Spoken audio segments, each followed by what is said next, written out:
Um grito atravessou o mármore da escadaria e fez a casa inteira prender a respiração. Rosa congelou entre o corrimão frio e o lustre que derramava luz sobre os degraus. Por trás da fechadura entreaberta do corredor, ouviu a voz dele, dura, afiada, como sempre fora quando queria que ninguém ousasse responder, e o som de algo que não era de briga entre iguais, um arrastar de palavras que reduzia a outra pessoa ao silêncio. Por um segundo, o chão da casa pareceu inclinar-se. A mansão inteira, com suas almofadas de seda e seus quadros certificados, tornou-se uma sala pequena, onde um único grito ecoava mais alto que qualquer riqueza. Ela sabia que não devia subir. Sabia, por instinto e por medo, que quem sobe degraus em silêncio para ouvir o que não lhe diz respeito, corre o risco de perder tudo. Mas havia uma imagem que a empurrava. Aquela mulher sentada no salão, sempre tão digna, cuidando das flores, distribuindo um olhar de reconhecimento quando Rosa entrava para limpar. Dona Aurora Cordeiro não era da família em sentido de sangue, mas fora matriarca de um modo que proximitava a dignidade e pequenas gentilezas, e por isso merecia algo que Rosa não podia mais guardar apenas em pensamento. Subiu. A cena que viu não teria lugar em nenhum retrato. Sebastião Cordeiro, impecável no terno que custava mais do que o salário de um ano de Rosa, com o rosto contraído pela raiva e sua mãe encurvada, como se a idade e o medo tivessem dobrado a coluna que carregara histórias e decisões por décadas. Havia um tom de abandono no gesto dele, não apenas violência física, mas a rotina de reduzir alguém até que pedisse perdão por existir. Rosa não viu braços erguidos com intenção de explorar o detalhe grotesco. Viu a humilhação estampada no rosto de Aurora, a mão trêmula tentando esconder algo que já ninguém podia mais apagar. Lembranças, recuos, uma vida inteira de ceder ao que o filho queria. Viu o brilho nos olhos de Sebastião que Rosa já conhecia, o brilho do homem que acreditava que tudo podia ser comprado. E viu também a distância que o dinheiro impõe entre as pessoas, silêncio dos que podiam perder contratos, indiferença dos que se acostumam a não ver. Ela fechou a porta atrás de si quando já estava na cozinha. Sentiu sua própria respiração como uma corda no peito e, sem pensar muito, trouxe a chaleira para o fogo. Água, açúcar. Café passado do jeito que Dona Aurora gostava, fraco, morno, com cheiro de casa. A cozinha era a outra casa dentro da casa, o mármore da entrada, o brilho exagerado da sala de visitas, as cortinas pesadas. Nada daquilo se repetia ao redor do fogão onde Rosa mexia a xícara com dedos de tanto trabalho. Ali, entre a panela de pressão e a toalha de mesa, as hierarquias se reconfiguravam por um momento. Rosa poderia ser invisível no salão, mas era quem sabia exatamente como estancar o tremor de uma mão idosa. Dona Aurora? A voz de Rosa saiu baixa, tênue, quase pedindo licença. A mulher ergueu os olhos. Havia marcas de noite na face. Não todas de agora, nem todas da última discussão. Havia uma história escrita em linhas que a cidade não via. Quando Rosa se aproximou, Aurora deixou que Rosa limpasse a ponta dos lábios com a ponta do pano. Não foi pedido, foi um reconhecimento. Essa mão que a limpava não vinha de culpa, vinha de cuidado. Obrigada, murmurou Aurora. A voz era áspera, mas havia naquela palavra uma fenda de força. Rosa sentou-se com ela à mesa, as xícaras trêmulas entre as mãos, o vapor subindo como se tentasse apagar a imagem do que tinha acontecido no corredor. Por instantes ninguém falou. A casa parecia ouvir. Não foi a primeira vez, disse Aurora, finalmente, como se revelasse um segredo que já pressentira existir. Ele, às vezes, esquece que eu sou mais que um legado, Rosa. Esquece que fui eu quem transformou essas paredes em um lar. Esquece que, quando ele nasceu, já havia uma história aqui. Houve um silêncio que não exigia a pergunta. Rosa conhecia os recantos da casa, os quartos onde os filhos tinham crescido, a garagem onde carros eram trocados como trajes, o escritório com diplomas e contratos. Conhecia também a maneira como as palavras de Aurora mudavam de tom quando lembrava dos tempos em que a casa foi apenas uma casa. A gentileza de Aurora, os pequenos gestos com os funcionários, a lembrança de aniversários, o chá nos dias em que a chuva parecia não ter fim, entrava em conflito com aquela imagem de velhice usada como escudo por um filho que queria controle. E por que não denuncia? Foi a pergunta que saiu mais por necessidade do que por coragem.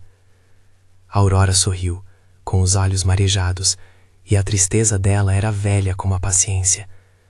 Porque denunciar não garante nada, Rosa. Porque ele tem advogados. Porque aqui dentro todo mundo tem algo a perder, disse, com uma calma que não era resignação, mas cálculo. Eu tenho medo do que pode vir. Tenho medo de que no fim tirem de mim o que restou, ou me internem num lugar qualquer e digam que sou incapaz. Rosa sentiu o peso do mundo sobre os próprios ombros. O medo de Aurora era uma sombra que conversava com o medo dela mesma. Perder o emprego, ver as chaves nos bolsos de alguém e saber que a casa se transforma se você é expulso. Rosa já vira colegas de trabalho saírem pelas portas com caixas nos braços e dignidade esmagada. Era fácil para quem nunca colocou o avental entender que denunciar significava, talvez, um começo. Mas para quem lavava pratos e arrumava camas, a denúncia podia significar fome.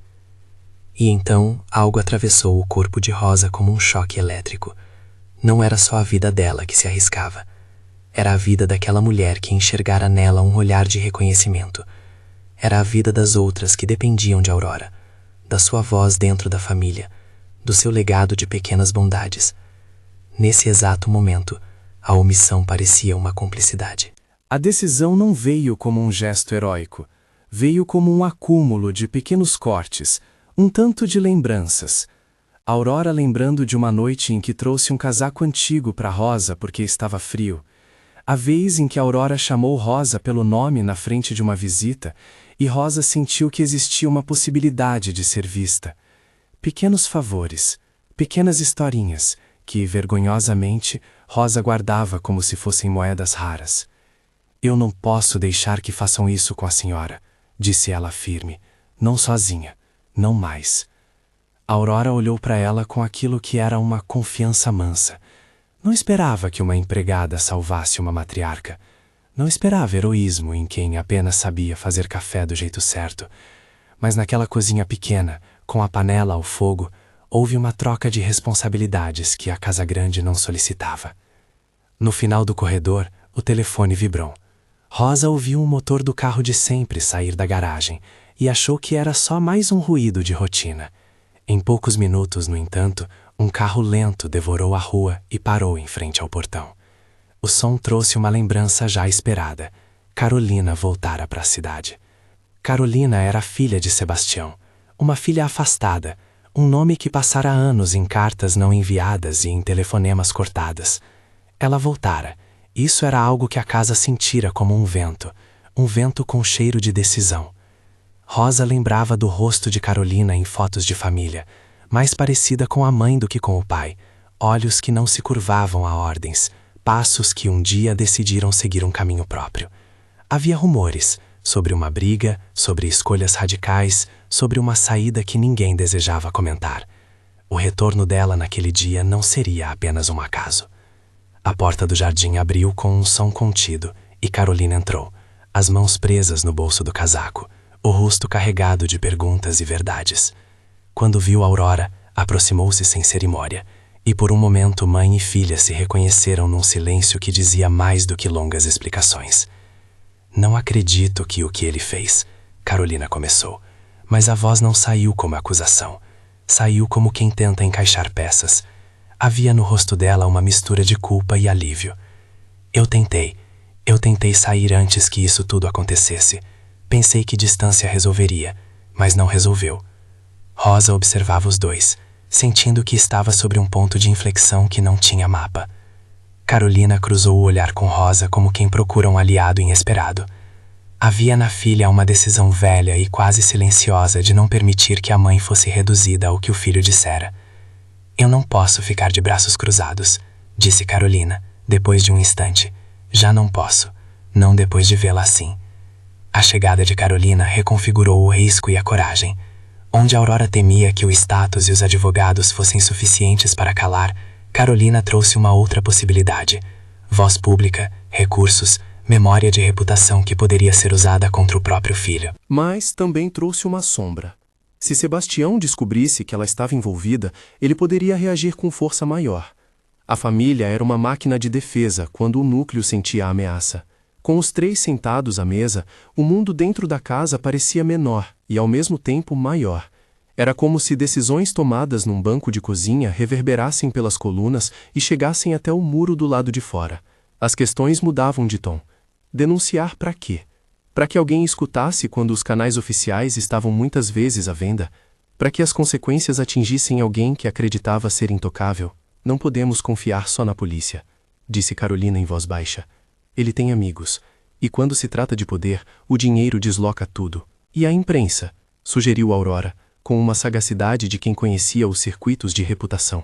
Havia algo na ideia de ver as coisas expostas que a confortava, a luz acendendo onde antes havia sombras.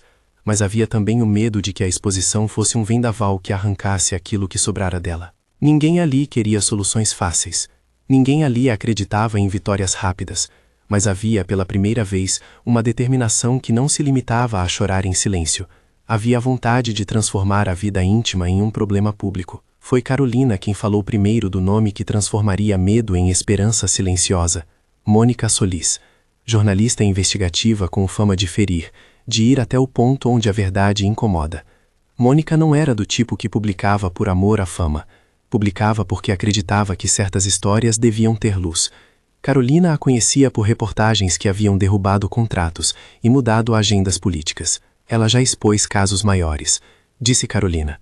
Se houver provas, ela coloca onde o mundo pode ver. Rosa ouviu e pensou nas palavras provas. Era aí que o enigma apertava, porque provas não aparecem em silêncio. Além de memórias e testemunhos, havia em muitas casas modernas registros que resistem ao apagamento. Câmeras, gravações, arquivos. A mansão de Cordeiro, com seu escritório que parecia um cofre de reputação, tinha coisas que bem poderiam falar. Onde estão esses arquivos? Perguntou Rosa, com a leveza de quem não entende sistemas, mas entende indícios. Eu conheço os cantos da casa. Sei os horários, os passos, os esconderijos. Mas não sei mexer em sistemas. Miguel apareceu no momento exato em que seu nome parecia necessário. O jardineiro, cuidado e solene, cujas mãos conheciam as raízes das plantas como ninguém conhecia a voz das árvores, olhou para as mulheres como se ponderasse. Miguel, anos atrás, fora técnico de manutenção. Havia algo nele que não se dizia em currículo. Paciência, um olhar que lia portas que pareciam fechadas. Hoje, porém, o lendário jardineiro tinha um conhecimento que poderia servir sem necessidade de detalhes que ninguém precisava saber. Eu posso ver, disse ele, com a calma de quem fala de manhã cedo. Não vou explicar como. Posso acessar o estúdio, checar o que está registrado. Se houver algo, eu trago. Ninguém pediu procedimentos, ninguém teve curiosidade técnica. Havia no grupo uma unanimidade de que o importante não era como as coisas seriam encontradas, mas que alguém as encontrasse. Miguel assentiu e saiu com a firmeza de quem caminha entre árvores. Ao cair da tarde, com a casa retornando a seus ruídos previsíveis, o relógio no hall, o barulho dos preservativos na cozinha, o vento passando pela grade, Miguel voltou com o rosto mais fechado do que de costume.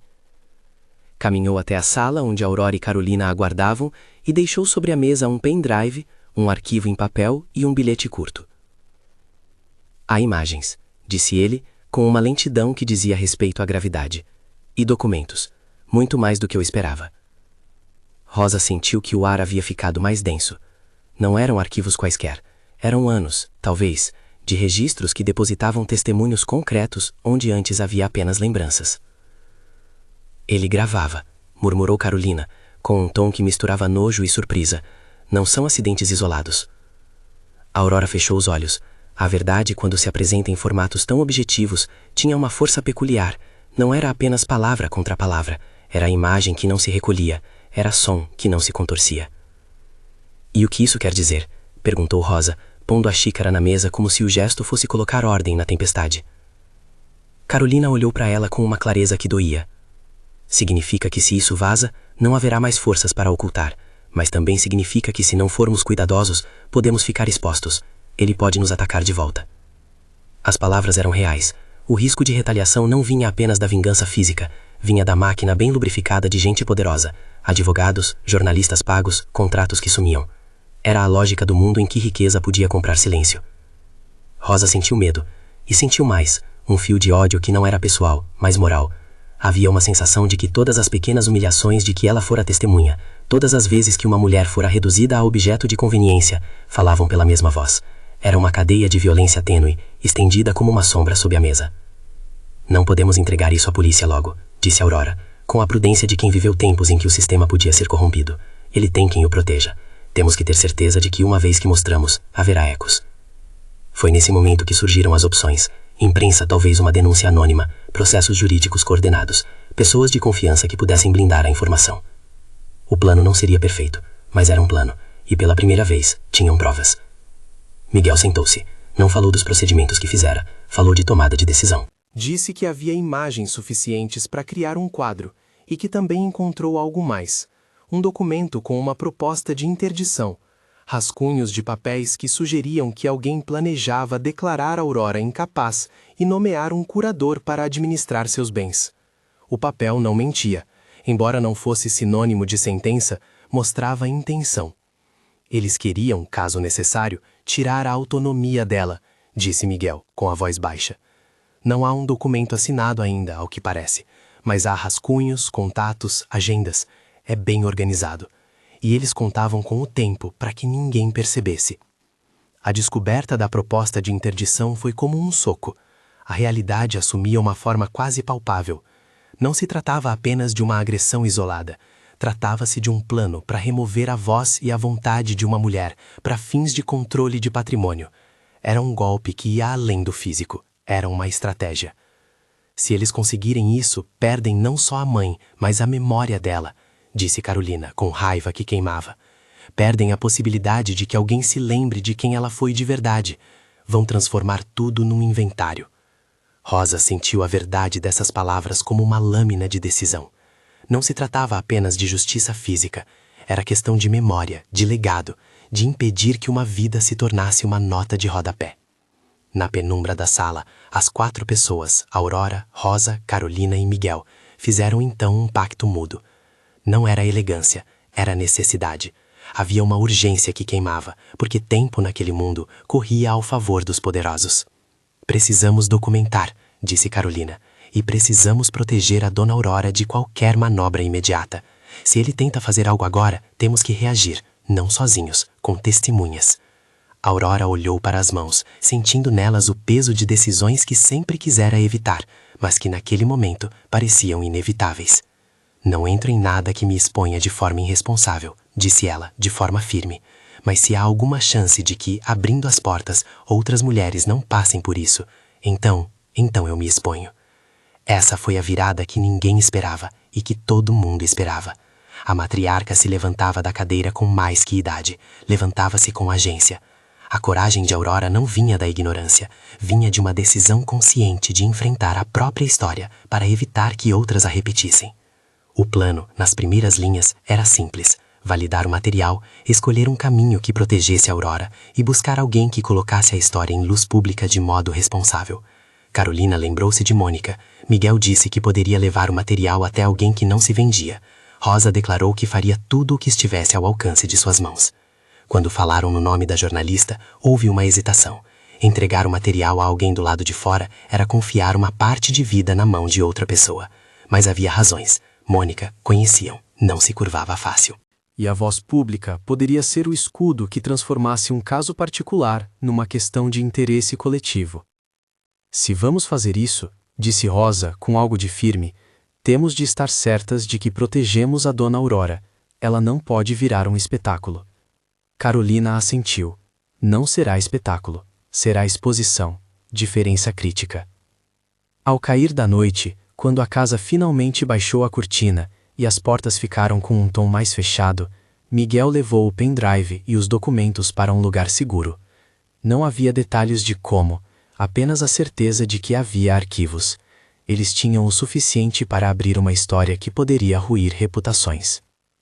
Rosa, naquela noite, lavou a louça com as mãos trêmulas e o pensamento preso naquele arquivo que, de algum modo, carregava o peso de anos. A chaleira continuava quente e o cheiro de café impregnava a cozinha. Aurora dormia sentada, como quem não podia suportar deitar-se no escuro por medo de não acordar. Carolina passou horas no telefone, articulando encontros e verificando o histórico de Mônica Solis. Miguel insistiu em vigiar a casa por algumas horas. Quando Rosa finalmente foi deitar, passou a mão pelo lençol limpo que o filho de Aurora havia pedido para trocar dias antes, e pensou em como o cotidiano se reorganizava diante de um impasse moral. Havia uma urgência que fazia o coração bater mais rápido, e havia também o peso da consciência de que dali para frente, nada seria mais como antes. Na manhã seguinte, antes que o sol atravessasse as janelas do vado leste, a mansão já estava em movimento por causas que escapavam ao desejo de controle de Sebastião. O telefonema de Miguel, a chegada discreta de Carolina e o silêncio respeitoso de Rosa criaram uma nova geografia de lealdade.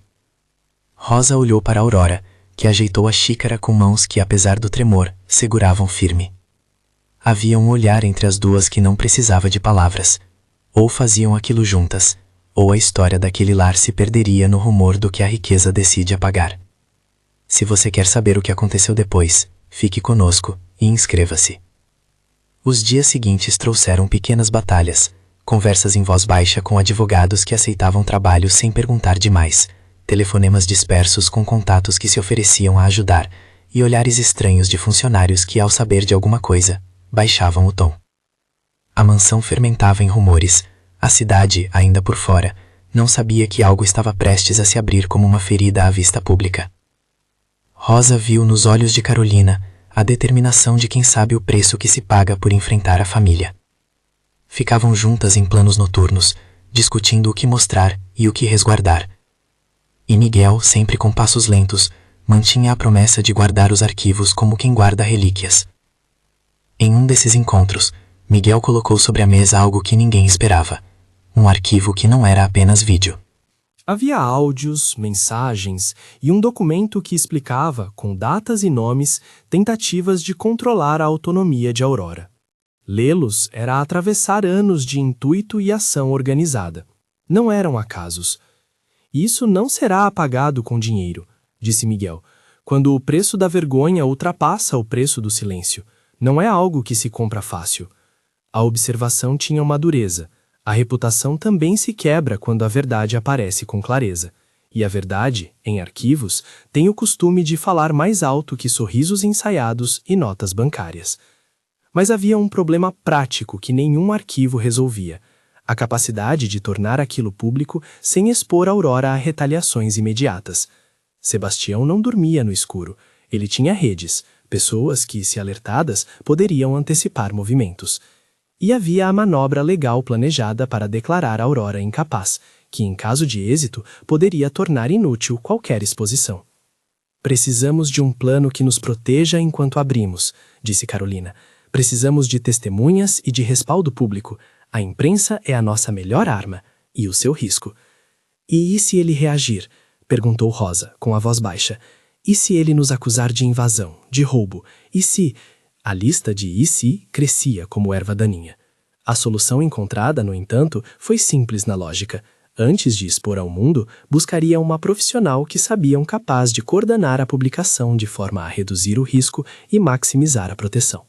Mônica Solis não seria só uma voz, seria um escudo. Carolina falou com Mônica numa manhã de chuva. As palavras foram medidas, Mônica, calculista, e Aurora, com calma, gravou um depoimento em que não usava arrobos, mas dizia o essencial, o que vivera, o que sabia.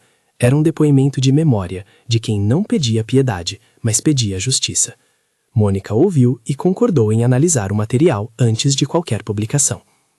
Quando, naquela tarde, Miguel trouxe uma cópia dos arquivos para que Mônica pudesse ver, havia um clima de tensão que ia além do visco imediato. Era o choque de ver se a verdade era sólida o bastante para atravessar a muralha do poder. Ver os vídeos não era por curiosidade perversa, era conferir se a peça montada se sustentava. Eles assistiram num silêncio que parecia um tribunal.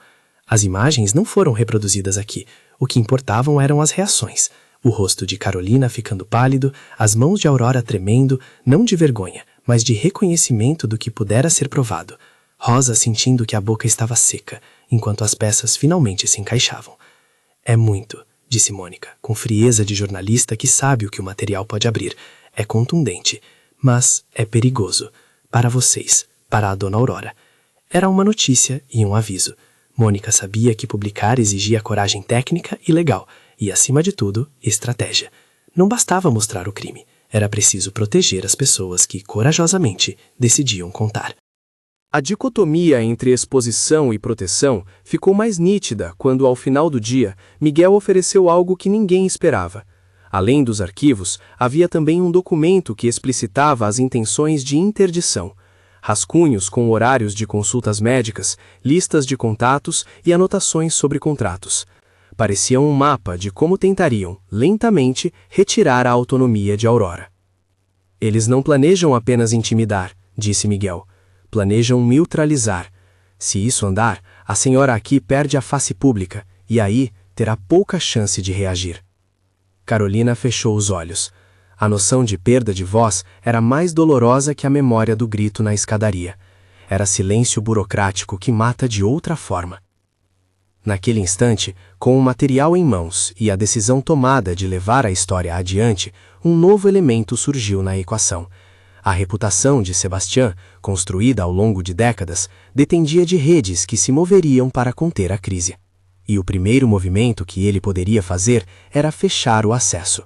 O relógio andava em favor dele, que tinha meios de reagir rápido.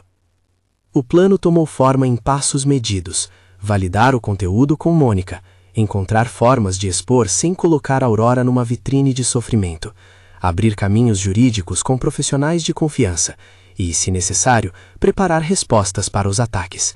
Era a lógica de quem enfrenta um gigante: escolher onde dar o golpe, de modo a não ser esmagado. Naquela noite, Rosa ficou mais tempo acordada do que era costume. O luar atravessava a janela e desenhava sobre a mesa as sombras de quem esperava. Ela colocou as mãos sobre a folha que Miguel deixara.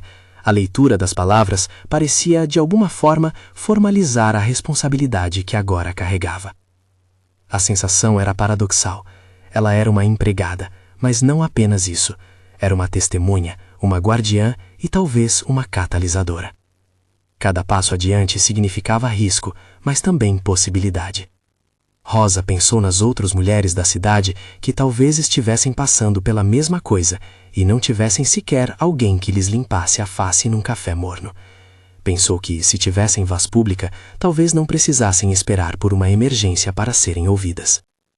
Enquanto os relógios da casa marcavam horas que ninguém sabia se seriam dias decisivos, uma sombra passou pela janela do andar de cima.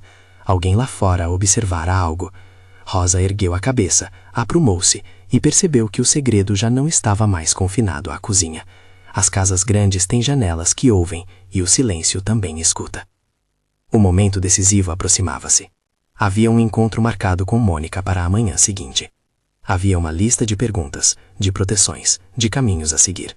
E havia, dentro de Rosa, uma compreensão lenta de que, a partir daquele instante, o que ela escolhera significaria uma linha cruzada entre sua própria invisibilidade e a possibilidade de transformar a vida de quem amava.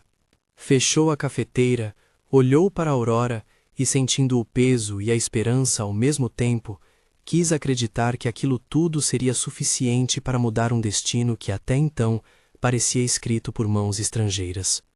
Na cama, dormiu com o pensamento pendurado num fio.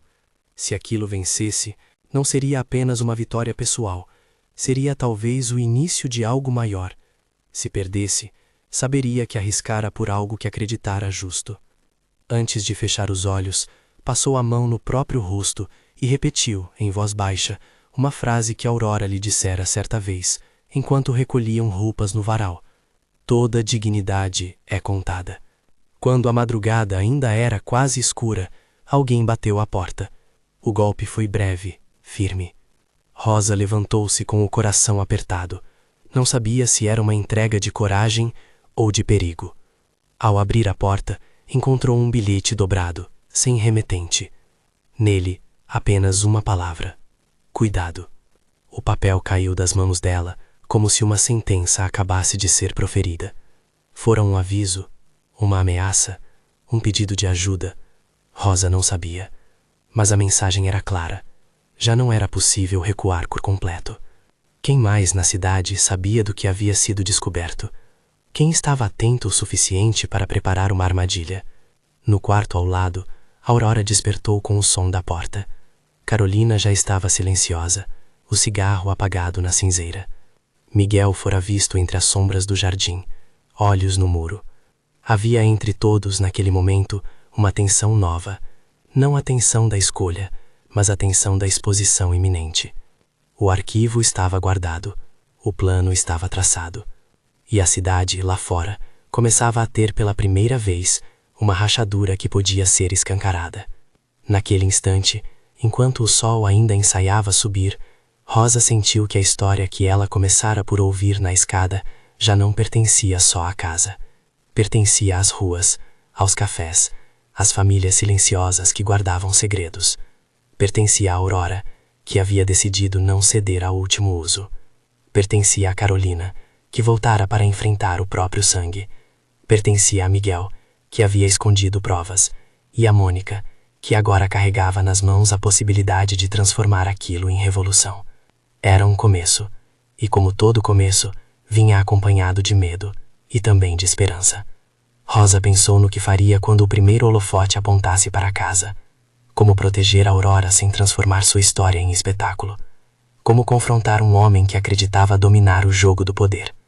As perguntas ficaram no ar enquanto o dia abria em tons pálidos. Havia ainda uma coisa a decidir: entrar em campo com a imprensa e arriscar a retaliação, ou buscar primeiro salvaguardas legais que talvez se revelassem insuficientes. Rosa pegou o bilhete e o guardou com os papéis. Ao lado, sobre a mesa, o pendrive brilhava com um silêncio ameaçador. Ela colocou a xícara de café à boca, tomou um gole e sentiu o gosto amargo da responsabilidade. Então levantou-se, abriu a porta e olhou para a rua. Alguém passava. Um carro prateado reduziu a marcha em frente ao portão.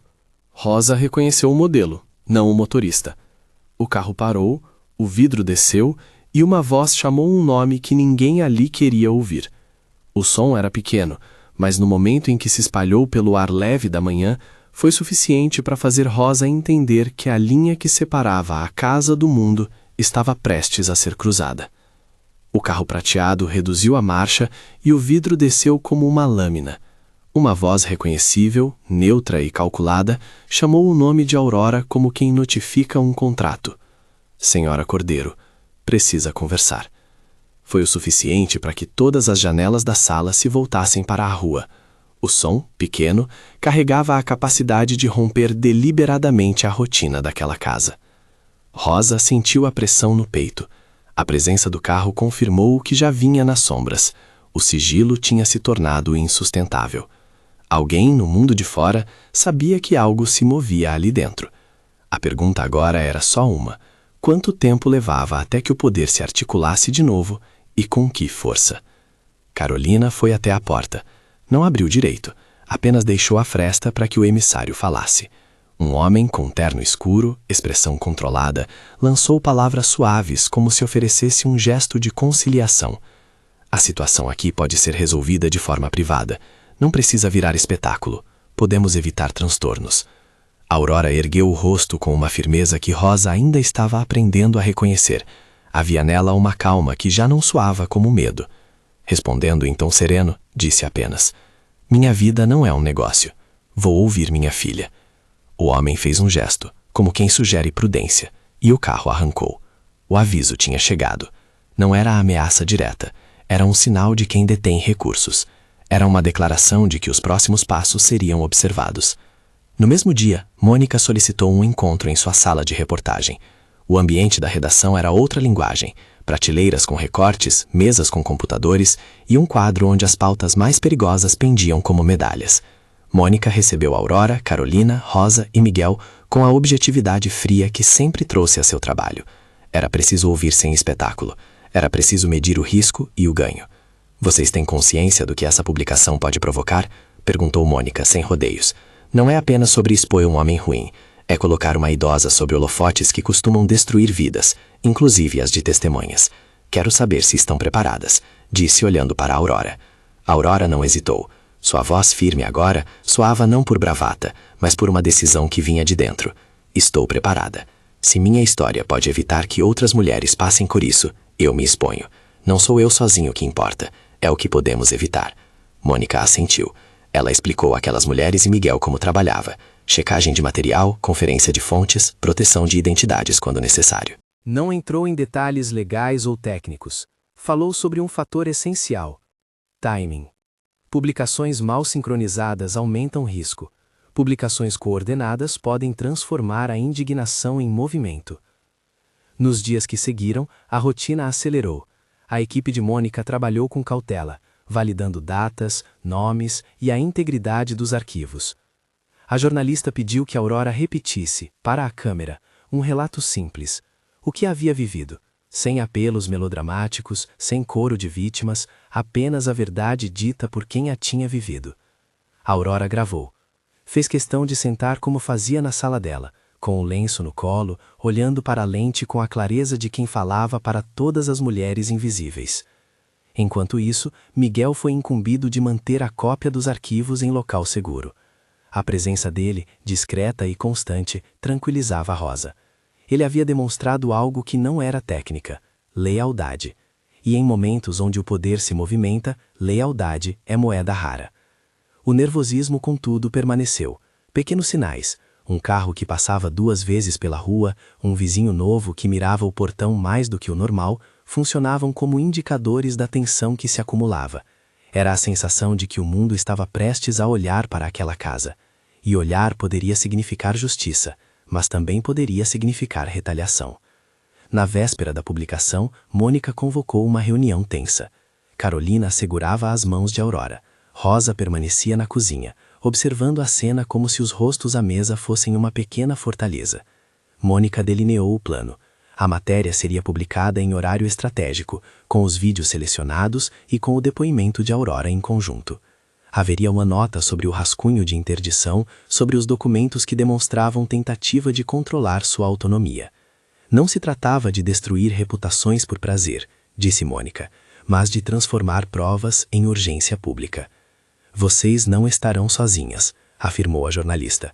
Vou ativar fontes que costumam trabalhar com casos de violência. Vamos também notificar, simultaneamente, algumas instituições que defendem idosos e vítimas de violência, para que haja apoio imediato. E peço que confiem em mim para administrar o timing. Carolina, com a voz baixa, perguntou o que mais poderia acontecer. E se ele tentar impedir? E se... A reação foi imediata e multifacetada. Comentários furiosos, pedidos de explicação de parceiros comerciais, telefonemas para escritórios de advocacia que até então mantinham silêncio cúmplice. Notícias secundárias saltaram: o rascunho de interdição, o padrão de atitudes expostas nas gravações e o depoimento preciso e calmo de Aurora. No dia seguinte, a cidade já tremia com repercussão. Repórteres apareciam nos arredores da mansão e a imprensa, que costumava dobrar-se diante de anúncios milionários, viu nesse caso um motivo para cobrar transparência. Um canal financeiro ligou para os conselhos de administração das empresas associadas a Sebastián. Nomes que até então passavam por cima de acusações, desta vez começaram a se distanciar. A reputação, que parecia inabalável, mostrava fissuras. Sebastián, até então tranquilo em sua aura de impunidade, reagiu. Não com declaração pública, não naquele primeiro momento, mas com uma série de atos calculados. Contratou assessores, ligou para advogados, interceptou conversas que poderiam lenificar a crise. Em público, inicialmente, o seu nome virou silêncio. Em privado, era outra tempestade. Quando finalmente apareceu em frente às câmeras, seu discurso buscou narrativas de incredulidade e defesa. Alegou um complô. As palavras tentavam recuperar algo que as imagens haviam levado: controle. Mas a opinião pública já havia mudado. A indignação, descoberta em placas de comentários e manifestações, começou a juntar-se em demandas reais de investigação. O que se seguiu foi um ciclo rápido: pressão social, pedidos formais de investigação e, dentro de poucos dias, a chegada de agentes para ouvir depoimentos. Sebastián foi chamado a prestar esclarecimentos. Em uma tarde de tensão, quando retornou para a mansão com o rosto duro e as mãos cerradas, a cena que se desenrolou não foi apenas pessoal, foi pública. O retorno de Sebastián foi explosivo.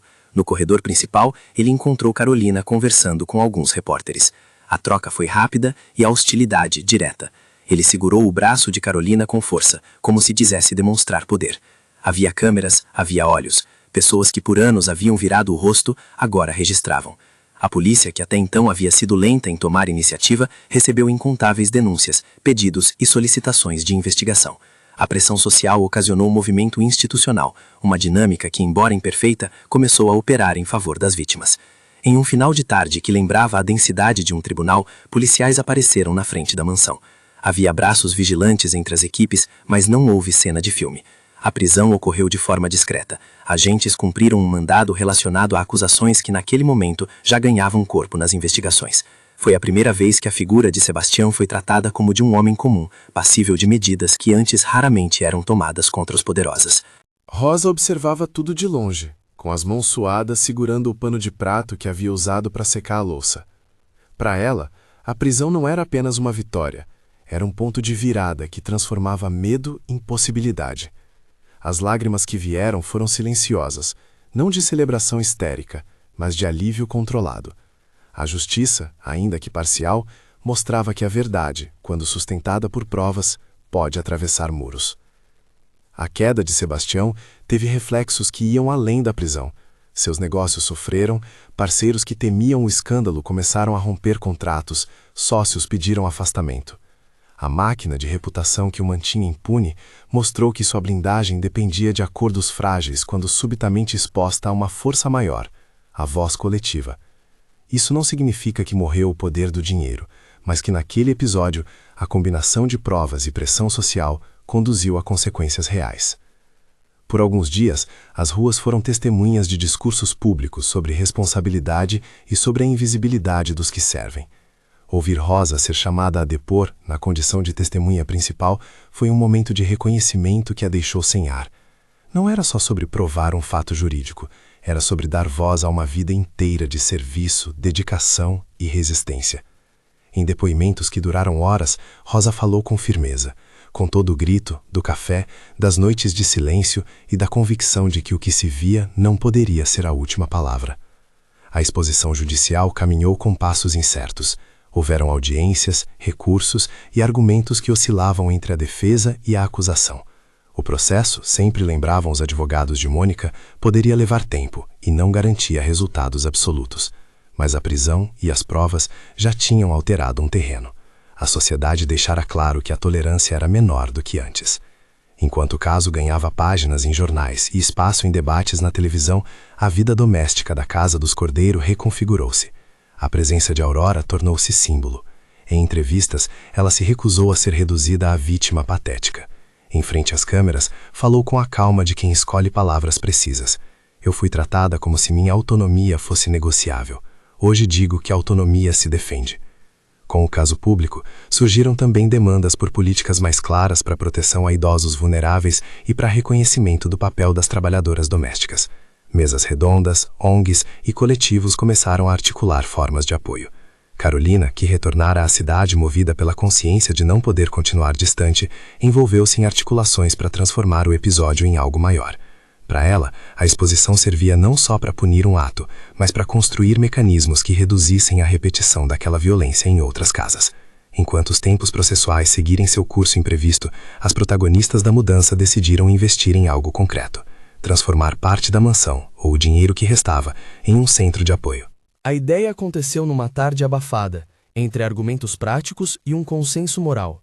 Se a casa tinha sido palco da violência, parte dela deveria agora abrigar cura. O centro abriria portas para mulheres que sofressem qualquer tipo de violência, ofereceria suporte legal, psicológico e orientação para quem não tem a quem recorrer. Rosa, que sempre foi a que conhecia as chaves e os segredos do lar, recebeu, com justa surpresa, um convite para administrar o espaço. A inauguração aconteceu meses depois. Não foi um grande evento de espetáculo. Foi um dia com flores simples, com uma placa discreta e com pessoas que, de vários cantos da cidade, trouxeram doações humildes e palavras de apoio. Dona Aurora cortou a fita com mãos trêmulas, mas o sorriso era firme. Carolina discursou com ternura e raiva controlada. Falou sobre responsabilidade. Mônica falou como jornalista que vira seu trabalho se transformar em ação social. Miguel, que colocara a segurança do arquivo às mãos, olhava para as plantas do jardim que circundavam o novo espaço, como se tudo voltasse a brotar. No centro, as aulas eram reais, as conversas sinceras. Rosa, que agora ocupava uma posição de coordenação, orientava mulheres, organizava ajuda e fazia questão de estar presente em cada pequena burocracia que antes as escondia. Havia algo de reconciliação simbólica em ver a cozinha onde fizera café transformada em lugar para reuniões de acolhimento. Essa reconfiguração do espaço mostrava que a reparação pode decorrer em atos práticos que transformam dor em ferramentas. Com o passar do tempo, a presença de Aurora no centro inspirou muitas visitas. Ela escutava histórias, sorria, às vezes chorava. Tornou-se uma referência de dignidade. E a comunidade começou a reconhecer que justiça não é apenas prisão. É também reinserção, cuidado e memória. Em eventos em que o centro recebia doações e palestras, Rose falava com humildade sobre a importância de não se calar. Sua fala era direta. Denunciar é perigoso, mas não denunciar é colaborar com a repetição. Precisamos criar redes que protejam quem decide falar. A repercussão do caso também suscitou debates públicos sobre a invisibilidade do trabalho doméstico. Leis, propostas e discussões emergiram, ainda que lentamente. Alguns prometeram mudanças, outros esqueceram. Mas o essencial havia sido plantado. A história não se perderia numa gaveta. Havia registros, testemunhos e, sobretudo, pessoas que decidiram transformar a emergência em projeto social. Os anos seguintes foram de ajustes. O processo judicial, como costuma acontecer, tomou tempo. Houve reviravoltas, interlocuções e recursos. As certezas desapareceram em detalhes processuais, e nem tudo teve desfecho limpo e rápido. Porém, a prisão inicial de Sebastian representara uma quebra simbólica.